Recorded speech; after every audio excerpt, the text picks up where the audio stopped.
This is my 216 MC presentation for professional experience. The themes running through my professional experience are experimentation, exploration, and kind of liberating photography. So that's kind of what I've been doing.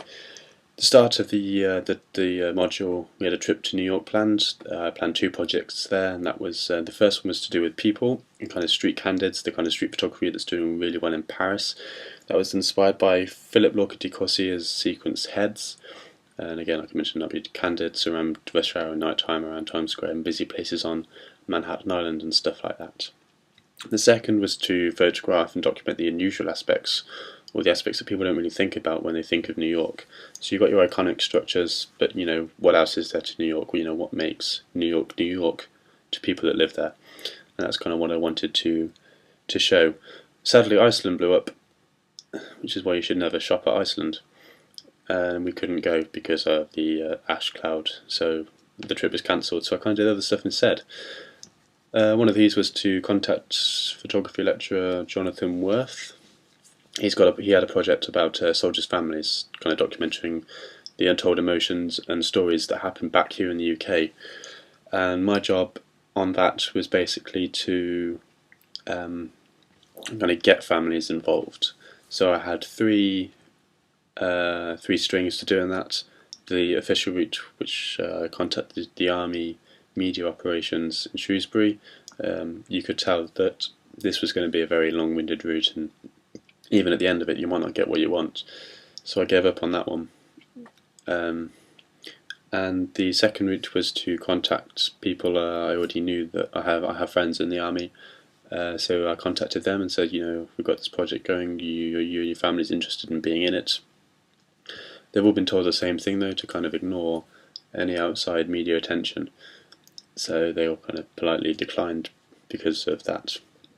And the third route, which looked successful to begin with, was the unofficial route.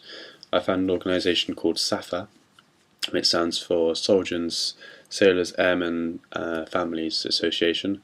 So this was a family support network, which on the front of it sounds fantastic. This is what we want. We can go in an understandable manner, listen to what these people have got to say, and then mention the project and the people want to be in it. Fantastic. So I phoned the guy up that ran the Warwickshire branch of it, and he said he was very understanding and very happy to kind of mention this and kind of relay back to me any stuff that he found out. So I dropped him an email just with an outline of the project, and never really got a response back, even after a couple of polite reminders that or if you're not too busy, please mention this. Still no reply. So in the end, it didn't really prove that fruitful in terms of families, but it's kind of given me the feeling that even if you're going to do this project, you need to find your contacts and subjects properly, and there are certain obstacles that you'll need to overcome for everything. And although it didn't deliver, my telephone communication skills have improved massively. I'm not scared. I'm not shitting myself when phoning people. So some good stuff has come of it. Going back to the liberating photography aspect, I kind of put up alongside this project, put up some tutorials of work and my processes, kind of things that I do on Photoshop. And I've geotagged all my photos. So what this means is that if people see a photo of mine that they like and think, oh wow, that's cool, how did you do this? I can say, well, rather than being a magician hiding the secrets, I'm kind of giving them out there. So if you see a photo and you think, wow, that's a cool location, I wish I knew somewhere like that. Well, now you do, because the location's been tagged. So you know where everything is, and there's videos on the processes that I do, so you can see how I do things. I've started up a new blog called Words Behind the Photos, which is my internal thinking behind things. You've seen me do something, now find out why. So I'm kind of liberating my work and myself, which is quite exciting for me personally, because if someone sees my work and thinks, wow, that's a good photo, I'd like to do something like that, and they do it, you can interpret it in your own ways. The other thing I've kind of done is there was a competition called Suit Nations.